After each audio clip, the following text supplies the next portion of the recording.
বিসমিল্লাহির রহমানির রহিম। আসসালামু আলাইকুম ওয়া রাহমাতুল্লাহ। প্রিয় বন্ধুগণ, জোহর ও আসরের নামাজের কিরাত আস্তে পড়তে হয়, কিন্তু কেন? যদি না জেনে থাকেন তবে এই ভিডিওটি সম্পূর্ণ দেখুন আর আমাদের সাথেই থাকুন। প্রিয় বন্ধুগণ, জোহর ও আসরের নামাজের কিরাত আস্তে পড়তে হয়, আর মাগরিব, এশা ও ফজরের নামাজের কিরাত জোরে বা উচ্চ স্বরে পড়া হয়। আর এটাই হচ্ছে শরিয়ত বা আল্লাহ সুবহানাহু তাআলার আদেশ।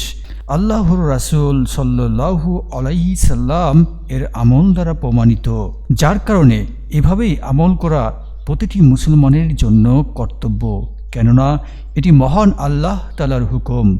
আর আমাদের প্রিয় নবীজি সাল্লাল্লাহু আলাইহি সাল্লাম এবং আল্লাহ রাসূল সাল্লাল্লাহু আলাইহি সাল্লাম এভাবেই নামাজ পড়েছেন। আসলে কি আমাদের প্রিয় নবী করিম সাল্লাল্লাহু আলাইহি সাল্লাম এভাবেই নামাজ পড়েছেন? প্রিয় বন্ধুগণ, এ সম্পর্কিত কিছু হাদিস জেনে আসি। হযরত আবু হুরায়রা রাদিয়াল্লাহু তাআলা আনহু থেকে বর্ণিত হাদিসে তিনি বলেছেন, তিনি প্রত্যেক নামাজে তেলাওয়াত করতেন। তিনি যে নামাজগুলোতে আমাদের শুনিয়ে তেলাওয়াত করতেন, সেসব নামাজে আমরাও তেলাওয়াত শুনিয়ে তেলাওয়াত করি। আর তিনি যেসব নামাজে আমাদের না শুনিয়ে তেলাওয়াত করতেন, সেসব নামাজে আমরাও তোমাদের না শুনিয়ে তেলাওয়াত করি। বুখারী হাদিস নম্বর 738 এবং মুসলিম শরীফের হাদিস 396। এছাড়া আবু মামার রহমতুল্লাহ আলাইহি সাহাবী খাব্বাব রাদিয়াল্লাহু তাআলা আনহুকে জিজ্ঞাসা করেন, রাসূল সাল্লাল্লাহু আলাইহি সাল্লাম জোহর ও আসরের কিরাত পড়তেন কি? তিনি বলতেন, হ্যাঁ পড়তেন। আবু মামার পুনরায় জিজ্ঞাসা করেন, এটা কিভাবে বোঝা যেত? তিনি উত্তরে বলেন, রাসূল সাল্লাল্লাহু আলাইহি সাল্লামের দাড়ি মোবারক নড়াচড়া করা দেখা যেত। সহিহ বুখারী হাদিস 760। প্রিয় বন্ধুগণ, হাদিস অনুসারে আমাদের প্রিয় নবী করিম সাল্লাল্লাহু আলাইহি সাল্লাম এভাবেই নামাজ পড়তেন, অর্থাৎ জোহর, আসর চুপে চুপে, আর অবশিষ্ট যে ফরজ নামাজগুলো আছে, মাগরিব, এশা এবং ফরজ নামাজগুলো তিনি উচ্চস্বরে নামাজ আদায় করেছেন। প্রিয় বন্ধুগণ, এখন জানা যাক আসলে কেন নবী করিম সাল্লাল্লাহু আলাইহি সাল্লাম শুধুমাত্র জোহর বা আসর এমনটা করলেন। আমাদের প্রিয় নবী করিম সাল্লাল্লাহু আলাইহি সাল্লাম কেনই বা জোহর বা আসর এভাবে অর্থাৎ ধীরে মনে মনে সালাত আদায় করেছেন?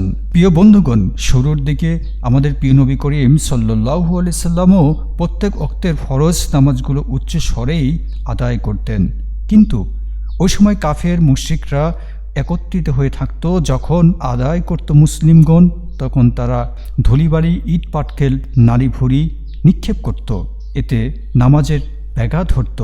আমাদের প্রিয় নবী করিম সাল্লাল্লাহু আলাইহি সাল্লাম চিন্তিত এবং সিদ্ধান্তহীনতায় ভুগছিলেন।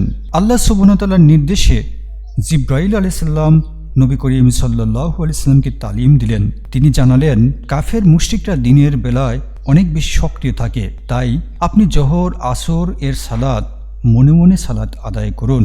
আর মাগরিবের সময় তারা খাওয়া নিয়ে ব্যস্ত থাকে, এশা এবং ফরজের সময় তারা ঘুমিয়ে বিভোর থাকে, তাই এই সময়গুলো আপনি উচ্চস্বরে সালাত আদায় করুন। সুবহানাল্লাহ। আর এভাবেই আমাদের প্রিয় নবী করিম সাল্লাল্লাহু আলাইহি সাল্লাম জোহর এবং আসর এর নামাজ মনে মনে আদায় করেছেন এবং অবশিষ্ট নামাজগুলো তিনি উচ্চস্বরে নামাজ আদায় করেছেন। তাই প্রিয় বন্ধুগণ, এটা মূলত আল্লাহ সুবহানাহু ওয়া তাআলার আদেশ অনুযায়ী আমাদের প্রিয় নবী করিম সাল্লাল্লাহু আলাইহি সাল্লাম এভাবে নামাজ পড়েছেন এবং আমরাও সেভাবে নামাজ পড়ব ইনশাআল্লাহ। প্রিয় পিসফুল ইসলাম চ্যানেলের সম্মানিত বন্ধুগণ, আশা রাখছি আজকের এই গুরুত্বপূর্ণ ভিডিওটি আপনাদের অনেক অনেক বেশি ভালো লেগেছে। আর ভালো লাগলে অবশ্যই আমাদের ভিডিওগুলো সবার মাঝে ছড়িয়ে দিন, বেশি বেশি করে শেয়ার করুন। আর আপনি যদি আমাদের এই চ্যানেলটাতে একেবারে নতুন হয়ে থাকেন তবে সাবস্ক্রাইব করতে ভুলবেন না। পাশে থাকার জন্য অসংখ্য ধন্যবাদ। আসসালামু আলাইকুম ওয়া রাহমাতুল্লাহ।